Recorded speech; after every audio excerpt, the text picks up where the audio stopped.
And we'll go right into questions. So if you do have a question for Sam, please raise your hand.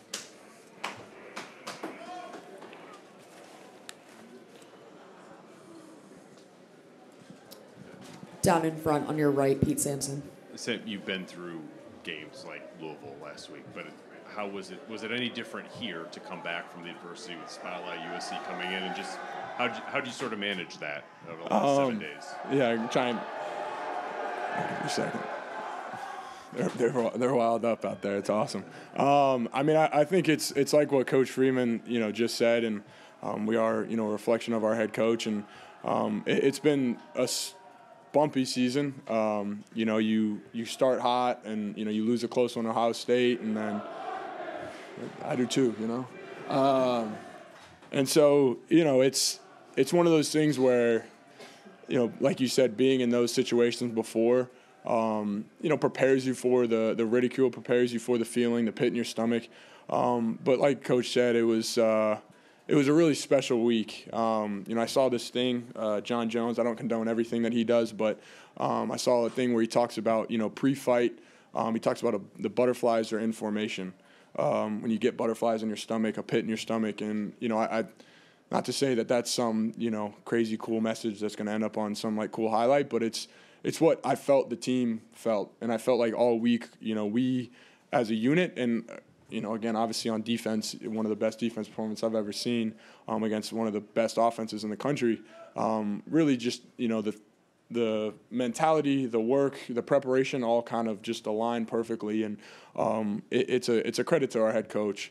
Without his leadership and his guidance through, for me, a new landscape of a place where losses aren't acceptable, and not to say that, other losses are, but it was something that just, from day one, from, Monday night when we were in there and guys are beat up and we're all kind of like, shoot, man, we got to go. And it was something we said all week too is, what better opportunity than to come play, have USC come play at home. And, we got really good weather, and, I think we did exactly what we wanted to do all week. And it's a moment that, I'll never forget. I hope, there's fans out there that'll never forget. And, forever I can say, when I came here and played USC, we won, and I'm 1-0. Micro view the TD to Tyree. Could you just take me through the look there? How that play developed? All week we kind of had a beat on some of their coverages of what they might run to certain formations, and we got one there. But it's a credit to him, and I'm so glad you asked about CT. Is you don't see that anywhere really ever. An older guy like that, and his persistence, who he is as a man, will take him so much further than anyone can ever know, and that's something that I'll always be forever grateful for him. For being an older guy and have some struggles and have to change positions like that, let alone itself. He's had some bad stuff and some drops and some things that you're like, oh man, you got to make that play, and he just kept showing up. And you bring Faison in, an incredible player, and you're kind of like, most guys probably, I'm going to take a step back probably. And Chris kept showing up. Chris helped in Faison, and Faison helped him get open on that play. And it's a credit to the coaching staff, the culture here, but just to Chris Dyer as a man. You don't find that everywhere. And I was so happy. We both, the first thing we said is I told you, to each other, because all week we've been talking about it. And it's going to come, it's going to happen. You're going to get that opportunity. And he was freaking wide open, so it made it pretty easy for me. Second row on your left, Tyler James. Sam, how critical was the touchdown to open the game after you guys get the turnover, a third down conversion, but also a touchdown to make sure to give you guys some confidence moving forward? It's everything. We wanted to start fast. That was a part of kind of our big three of this week, and we really look back at the games that we played well in, and it was like a first drive touchdown was huge. And again, you kind of knew their offense was going to be able to score, and I mean honestly, our defense just really shut them down and gave them a lot of frustration. So. It was big in the beginning of the game, but our defense kind of kept us just on a groove and really good field position. So like they say, defense wins championships. I guess I got to buy Al Golden another Ferrari. And, they ain't paying me enough to do that. So. What kind of conversations did you have with the offensive line this week after you guys had a bit of a rough go last week to come back out tonight and have a good performance? I think that's all culture. I don't think anything I would say was going to change the way that they showed up. I don't think it's anything to do with mindset, skill, or anything. I think they just Louisville is a really good team, and I think they lost, so it kind of takes away that luster. But did they? They did? Ah, that's okay. Well, but no, I mean, it was it starts with Zeke and the guys on the outside. I think they really set the tone, and Zeke was the first one, in the building. He was the first one getting everyone motivated, and he just kept saying all week, "Take your mind there," and that was probably the best thing that anyone could say is, you're in the dog days of it. It's Tuesday. We've been an 8-week bender, and we're rolling, and to get guys freaking going like we did this Saturday was it was incredible, and they set the tone for the rest of the season that you gotta play Notre Dame. Front row on your right, Adam Rittenberg. Hey, Sam, you kind of touched on this before, but you've been through wins and losses in your career. What's it like to go through a loss and then a win, the low and the high, like you have at this school? I mean, it's incredible.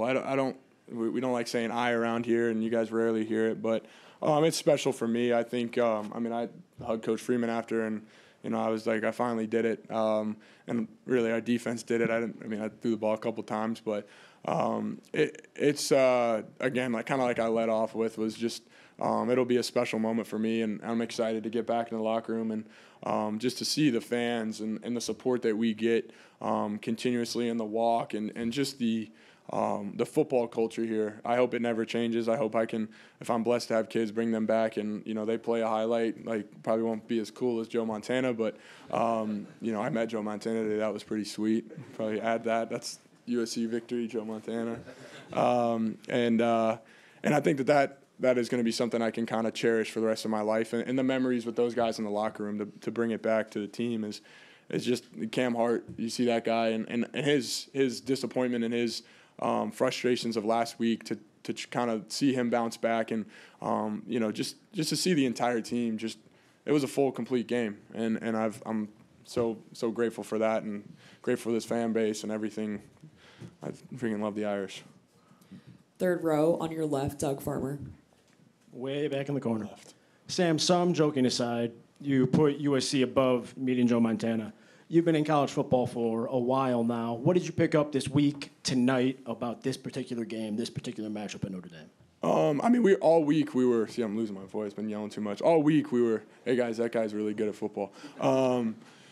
All week we just, it was something for me that was new. I know we had a Irish immersion program in California. I got to, meet some people, meet Jimmy Clausen, and that was everybody kind of talked about it out there, right? It's beat USC, and it was beat Ohio State before that, but it was everybody you meet walking to the airport, grabbing groceries at Trader Joe's, beat USC, and we brought back the trophy and regained that, and it's been a tradition to win at home, and that's something I'm really proud of, and just proud of this team for rallying around it, and I know the magnitude of I'll be training in California for the pro stuff, so I have that little. I can walk a little bit higher and taller out there. Thank you, Sam. Good. Go Irish.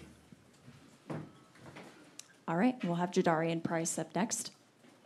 And again, we'll go right into questions, so please raise your hand if you've got a question. And we're going to start over on your right with Tim O'Malley. Jadarian, at what point did you guys put in the 3 kick returners across, and what did you see break open? Obviously, Devin Ford started off well, but you had the best return of the night. So we went over that Monday, and, it was new for us as a team, but we knew we could execute it. Coach Biaggi laid out a great plan for us to execute, and we did that today. Devin, he had a few early on that I wish we could have hit. He was so close if I would just led the block a little bit more. But, I was blessed for them, to have an opportunity myself to take it up the middle and end up going right, cutting it all the way back. I feel like I ran 140 yards, more than 90. So, but, yeah, it was great. Coach Biaggi laid out a great plan, and we executed it, and we finally got one on the season. So. Any other questions? Jadarian, have you ever returned a kick for a touchdown before? In high school, yeah. Yeah. Okay. And how often? How many? I think it was twice in my high school career. So this is, yeah. But we're in college now, and it's amazing. 99 yards is outstanding, and props to the people, to the players up front who did their job. Jeremiah right next to me when D4 went out. Jeremiah stepped up, and great communication with him. And it couldn't happen with, the guys that on our KOR team, so very, very proud of them. What did you sense about the spirit of your team this week as opposed to the week preparing for Louisville? As a special teams unit, we knew we had been struggling weeks before, and we knew this was our week to come back and show that we can be one of the most dominant special team unit in the nation. And I think that we showed that tonight, and we would continue to try to get better, and Coach Biaggi would continue to try to give us new plans for us to execute. So, Front row on your right, Angelo DiCarlo. Jadarian, considering having to come back from injury for you, what was tonight like overall? Just you get that big touchdown run, rivalry game, field storming afterwards. Can you just put in perspective what this evening will mean to you? Well, first off, the best feeling is when you go in that end zone and then all of your teammates are screaming, running at you, jumping all over you. That's the best feeling. I mean, touchdown is a touchdown, but the best feeling is when the whole team comes together and, it's a win for the team. And I'm very blessed that we got to, have the opportunity to go out there and execute the plan. So. And how much did this team need a win to not have 2 straight losses going into a bye week? How much momentum does this provide you guys going into a bye? Oh, it's a lot of momentum. It'll create a lot of good vibes in the locker room and around campus going into bye week. People will go home, hug their mom, dads, and family, and just come back ready to roll following week against Pitt. So. Front row on your left, Jack Sobel. Yeah, Jadarian, you touched on it a bit, but coming off eight straight games, I mean, what's it going to be like to finally get the off week? Well, man, it feels like Ireland was like a year ago, and so finally we have a break, and honestly, I'm excited to come back in our stadium, Notre Dame Stadium, in 2 weeks. So, given what happened last week and the fact that it's USC, what did this win mean to this team? I mean, it's a rivalry game. It's the largest intersectional rivalry in the country, and I'm really proud of this team. So, Right next to Jack, Tyler Horka. Jadarian, could you sense how big your touchdown was, just given the circumstances of the moment? USC scores. It's a 2-score game at that point. Still 10 minutes left. College football's crazy. Obviously, anything can happen. When you crossed the goal line and then the way that you were received on the sideline, could you tell that ended up being? I mean, there were plenty of play of the game candidates. That's probably one of them for sure. I think it was the confidence we had as a kickoff return unit. Coach Biaggi, he motivated us to go out there and really change the game as a special teams unit, and we did that. And the timing was what it was, and so. And then watching your defense do what it did from the sidelines. Marcus Freeman was talking about how they stepped up in all the critical moments. What was that like to watch from your vantage point against one of the best offenses in the country? Well, our defense has been doing, a great job the past few weeks, all season actually. And, they give us juice as an offense, special teams all around. Like when the defense is doing good, everyone else, feels good about, the next play and feel more confident. And what about Xavier Watts? I mean, he's a phenomenal player, so, very proud of him. Thanks, Jadarian. Thank you. All right, we'll have Xavier Watts up next. Again, please raise your hand if you've got a question.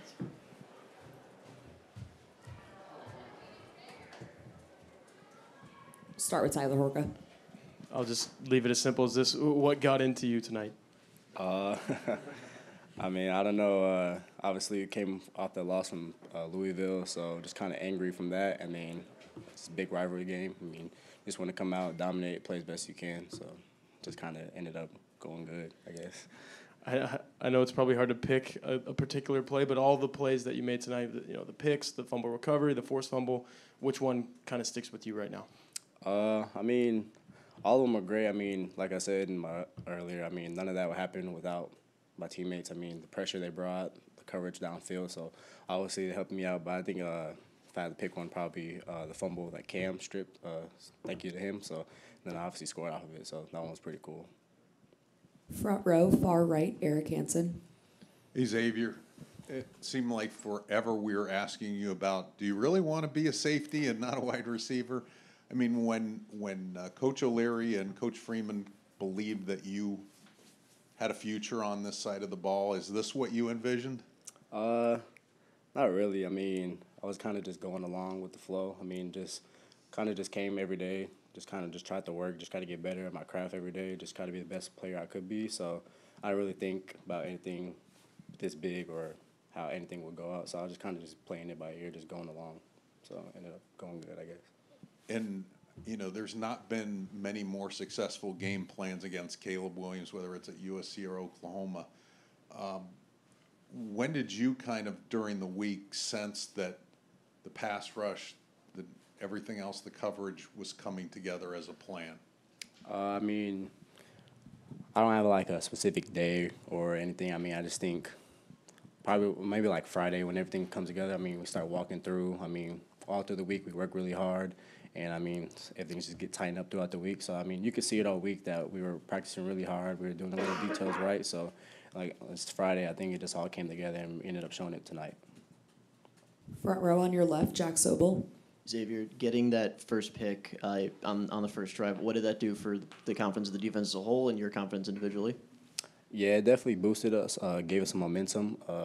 We needed some juice. We got some juice from that. The crowd was live. Defense obviously helped, got the offense going as well. So, I mean, this gave us a good boost that we needed to go for the rest of the game. When you got that strip at the end of the game, you're celebrating, crowd celebrating, high-fiving Coach Freeman. What's going through your mind after that? It's just crazy. I mean, it's just something you never really imagine. I mean, I was just out there just playing, just trying to have fun, just trying to do my job, and just things just ended up happening. It was just crazy to happen to see.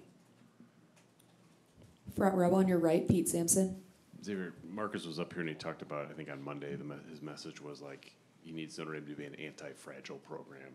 Like, what does that mean to you as a player, and like, how does a team become that?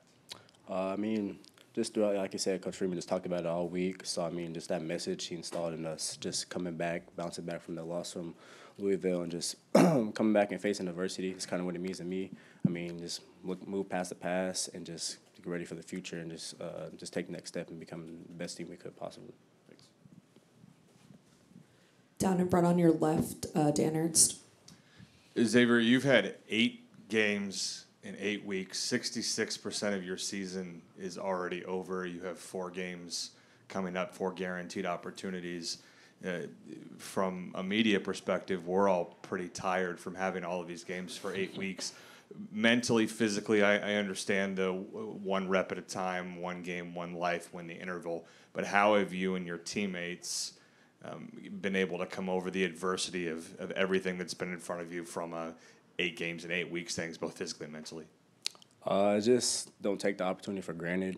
I mean, like you said, we only get, 12 games guaranteed, 12, 13 games guaranteed. So, I mean, just coming every day, like you said, just kind of just going with it. I mean, we're not looking for the future, looking towards the past. So just, like you said, just one game at a time. And then, obviously, coming up on this break, I mean, it's going to be nice. I mean, we played, like you said, 8 games in a row.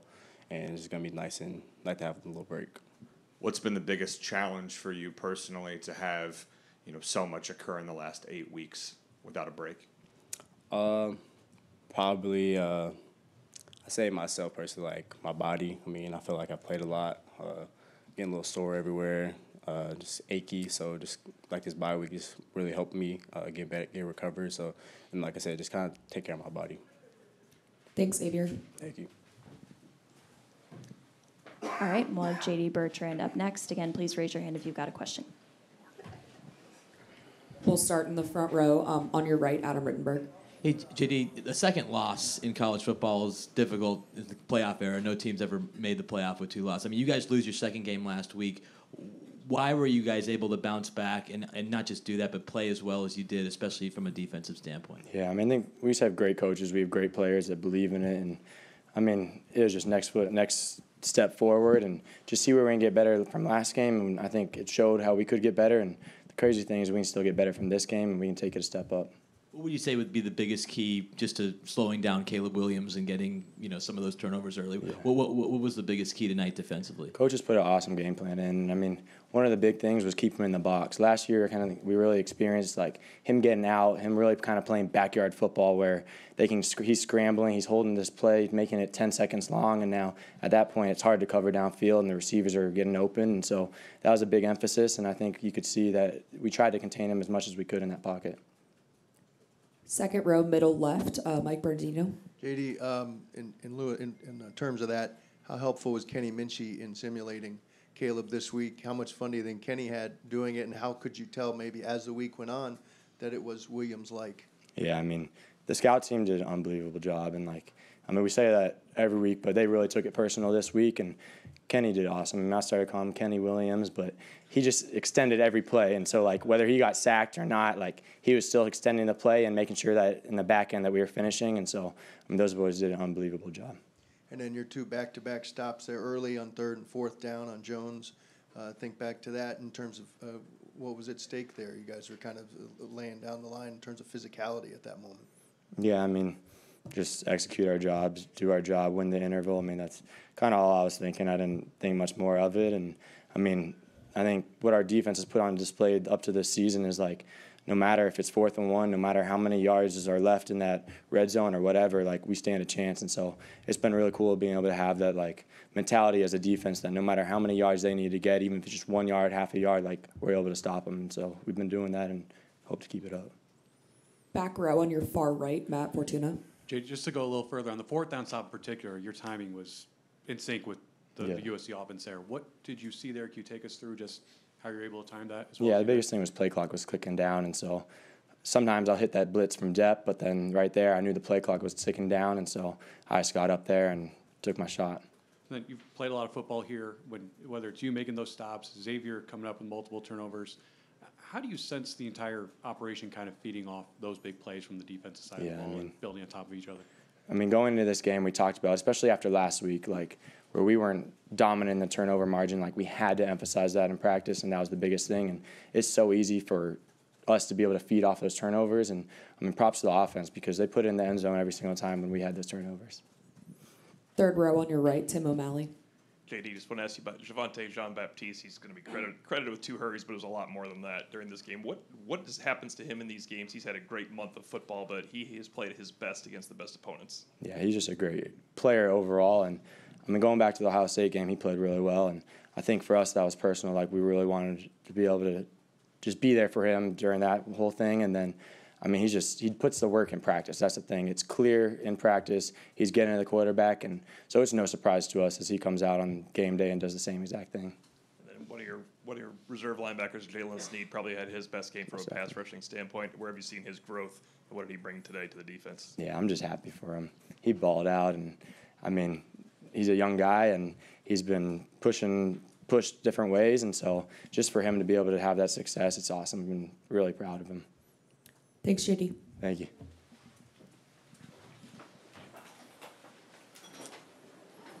And we will wrap it up with Audric Estime.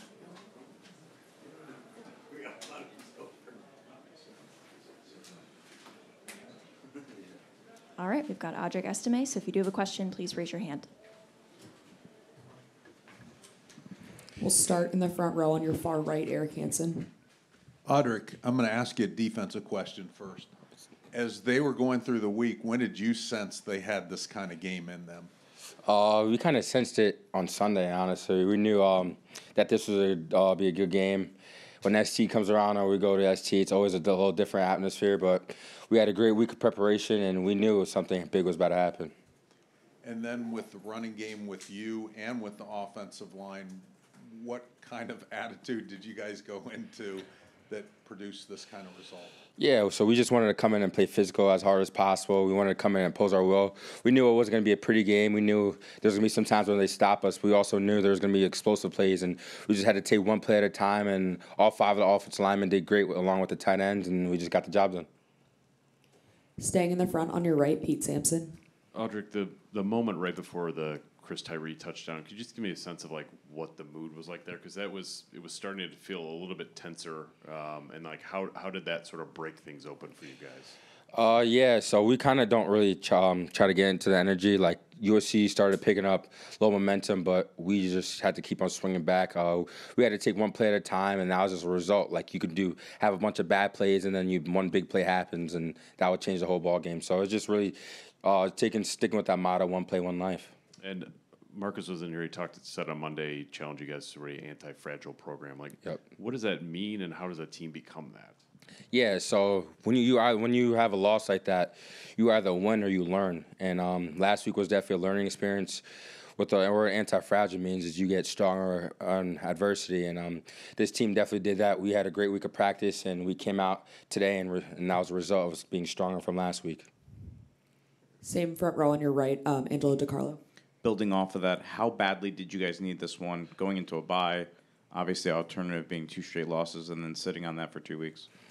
Yeah, we were really thinking about like we need this win badly. We were really thinking about we got to reach our full potential this week. Like the past couple of weeks, past 2-3 weeks, we came up short when reaching our full potential. But yeah, we're not really chasing wins. We're really chasing our full potential, and that's what we did. Feels like the fan base needed this one. What was that moment like, sharing that with them on the field afterwards? Yeah, it was amazing, honestly. Notre Dame fan base is the best in the country, and losing is hard for them. I know it's hard for us, but it's also definitely hard for those diehard fans. But hopefully this win was good enough for them, and hopefully they can cheer with them. Any other questions? Okay. Thank you, guys.